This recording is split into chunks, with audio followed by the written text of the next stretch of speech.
Hi! Shalini again. ఈరోజు movie review వచ్చేసి 'Kubera'. 'Kubera' movie ఎలా ఉందంటే బ్లాక్ బస్టర్‌గా ఉందనే చెప్పొచ్చు మూవీ అయితే. చాలా అంటే చాలా బావుంది. ఇక యాక్టింగ్ వచ్చేసి ఒకరిని మించి ఒకరు అందరూ చాలా చేశారు ఈ మూవీలో ఉన్న క్యారెక్టర్స్ అందరూ. ఇంకా ఈ మూవీ గురించి చెప్పాలి అంటే మూవీ మెయిన్ వచ్చేసి స్కామ్ గురించి. అంటే స్కామ్ ఎలా బ్లాక్ మనీని వైట్ మనీగా ఎలా చేయాలనేదే చూపిస్తారు. సో, విలన్ అయితే ఇక్కడ నాగార్జున హెల్ప్ తీసుకోవాలనుకుంటారు. నాగార్జున త్రూనే స్కామ్ అంతా చేయాలి అనుకుంటారు. ఇంకా నాగార్జున హెల్ప్‌లెస్‌గా వాళ్ళతో చేతులైతే కలిపేస్తారు. ఇక ఇక్కడి నుంచయితే మూవీ చూపిస్తారు. ఇక ధనుష్‌దయితే మనం చూసిందే ఒక బెగ్గర్‌లాగా అయితే ధనుష్ అయితే కనిపించారు మనకు ట్రైలర్‌లో. ధనుష్‌ని ఎలా తీసుకొచ్చారు? ఎందుకు తీసుకొచ్చారు? ధనుష్‌తో ఏం చేపిచ్చారు? అనేది ఈ మూవీ ఫస్ట్ హాఫ్ అంతా ఉంటది. ఇక సెకండ్ హాఫ్‌కొచ్చేస్తే ధనుష్ వీళ్ళ నుంచయితే వెళ్ళిపోతారు, పారిపోతారు. సో, సెకండ్ హాఫ్ అంతా ధనుష్‌ని పట్టుకోవడము, చేజింగు, ధనుష్ తప్పించుకోవడం ఇదే చూపిస్తూ ఉంటారు. ఇంకా 'రష్మిక' అయితే 1 అవర్ తర్వాత ఎంట్రీ ఇచ్చింది. బట్ నెక్స్ట్ 2 అవర్స్ అయితే తను ఉంది మూవీలో అయితే. తనేంటో టచ్ చేస్తే బ్లాక్ బస్టర్ అయిపోతుంది మూవీ అయితే. ఈ మూవీ కూడా ఆల్మోస్ట్ బ్లాక్ బస్టరే. అండ్ తన యాక్టింగ్ కూడా చాలా బావుంది. అంటే ఈ సినిమాలో కొంచెం ధనుష్‌ది, తనది కొన్ని కొన్ని కామెడీ సీన్స్ ఉంటాయి. చాలా ఫన్నీగా చాలా బావున్నాయి. తనిచ్చిన ఎక్స్‌ప్రెషన్స్ అయినా ఏవైనా చాలా అనిపించాయి నాకైతే. అండ్ ఇంకా విలన్ అయితే అసలు రిచ్‌నెస్‌గా ఎలా ఉంటారు అల్ట్రా రిచ్. తనైతే బాగా సెట్ అయ్యాడు విలన్ అయితే. మేబీ ఇంకా కమింగ్ నెక్స్ట్ విలన్స్‌లో గూడా రిచ్‌గా విలన్ ఎవరైనా కావాలంటే ఇతనైతే హైలీ రికమెండ్ చేసేయొచ్చు. ఈ మూవీ చూసాకైతే. ఇంకా 'నాగార్జున' యాక్టింగ్ అయితే మనకి తెలిసిందే. నేనైతే తనని పుట్టినప్పటి నుంచి చూస్తున్నా తన యాక్టింగ్ ఎంత చేస్తారో.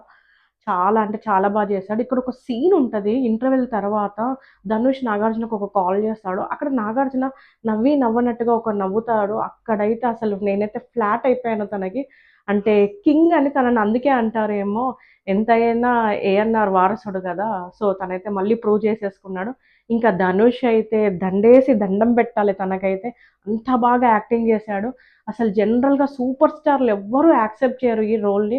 అంటే ఎంతైనా బెగ్గర్ గదా! అంటే ఆ కాస్ట్యూమ్స్ ఏసుకోవడమైనా, ఆ ప్లేసెస్‌లో ఉండటమైనా అసలు ఎవ్వరూ యాక్సెప్ట్ చేయరు జనరల్‌గా. ఈ మూవీలో అయితే నలుగురు పిల్లర్స్ అని జెప్పేయొచ్చు. అంటే 'Nagarjuna', 'Rashmika' and villain and మన డైరెక్టర్ 'శేఖర్' వీళ్ళందరిని నడిపించిందయితే ధనుషే అని జెప్పేయొచ్చు. ఎందుకంటే ఈ మూవీ ధనుష్ చేసిన యాక్టింగ్ మీరు చూస్తే మీరే తెలుస్తది ఎందుకు నేనిలా చెప్తున్నాను అనేది. నాకు పర్సనల్‌గా ఈ మూవీలో బాగా నచ్చింది ఏంటంటే రిచ్‌నెస్ చూపిచ్చారు. మిడిల్ క్లాస్‌నెస్ చూపిచ్చారు. పూర్‌నెస్ చూపిచ్చారు. అంటే రిచ్ వాళ్ళు వాళ్ళ నీడ్ కోసం ఎక్కడి వరకెళ్తారు. అండ్ మిడిల్ క్లాస్ వాళ్ళు వాళ్ళ నీడ్ కోసం ఏం చేస్తారు. అండ్ పూర్ వాళ్ళు వాళ్ళ నీడ్ కోసం ఏం చేస్తారనేది అంటే ముగ్గురిని కలిపి ఒక మూవీలో చూపించడం అయితే చాలా బావుంది. నేనైతే ఈ మధ్య కాలంలో ఇలాంటి మూవీ అయితే చూడలేదు. ఇంకా ఈ మూవీలో కనిపించని హీరో ఎవరైనా ఉన్నారు అంటే 'డీఎస్‌పీ' అండి. తనిచ్చిన మ్యూజిక్ అయితే అసలు సూపర్ అని చెప్పొచ్చు. అంటే గూస్ బంప్స్ ఒస్తాయి తనిచ్చిన మ్యూజిక్ అయితే అసలు. ఒక్కొక్క సీన్‌కి ఆ బ్యాక్‌గ్రౌండ్ మ్యూజిక్ అయితే చాలా అంటే చాలా బావుంది. 'డీఎస్‌పీ' అయితే his done his job good అని చెప్పేయొచ్చు. ఇంకా మూవీలో నాకు నచ్చనిది ఏదన్నా ఉందంటే అంటే సెకండ్ హాఫ్‌లో ఒక సాంగ్. అది స్కిప్ చేసినా బానే ఉంటది. లేదు అంటే మూవీ అలా ఉంది కాబట్టి ఆ సాంగ్ ఏమైనా పెట్టారేమో నాకైతే నచ్చలేదు పర్సనల్‌గా. ఇంకా కంటెంట్ కోసం అని పెట్టుంటారు. ఇంకా నాకు నచ్చనిది ఏందంటే ఎండింగ్. అంటే ఎండింగ్ ఈ 'శేఖర్ కమ్ముల' ఏంటో నాకు అర్థం గారు. అంటే ఎండింగ్ ఎప్పుడు నీట్‌గా ఎక్స్‌ప్లనేషన్ ఇచ్చినట్టు అనిపియదు నాకైతే. లవ్ స్టోరీలో గూడా ఆళ్ళ బాబాయ్ ఏదో చనిపోతారు. హీరోని పోలీసులు పట్టుకెళ్ళిపోతారు. అక్కడ ఎండింగ్ ఏదో చూపిచ్చేస్తారు. ఇక్కడ గూడా అంతే విలన్ చచ్చిపోగానే ఎండింగ్ అయిపోయిందంటారు గానీ, ఆ స్కామ్‌ని క్లియర్‌గా ఎక్స్‌ప్లెయిన్ చేస్తుంటే బావుండేదనిపిచ్చింది. ఎలా సాల్వ్ అయిందనేది. ఎండింగ్ అయితే కొంచెం క్లారిటీ మిస్ అయిందనే చెప్పొచ్చు. కానీ ఎండింగ్ బాలేకపోయినా గూడా మూవీ అయితే చాలా బావుంది.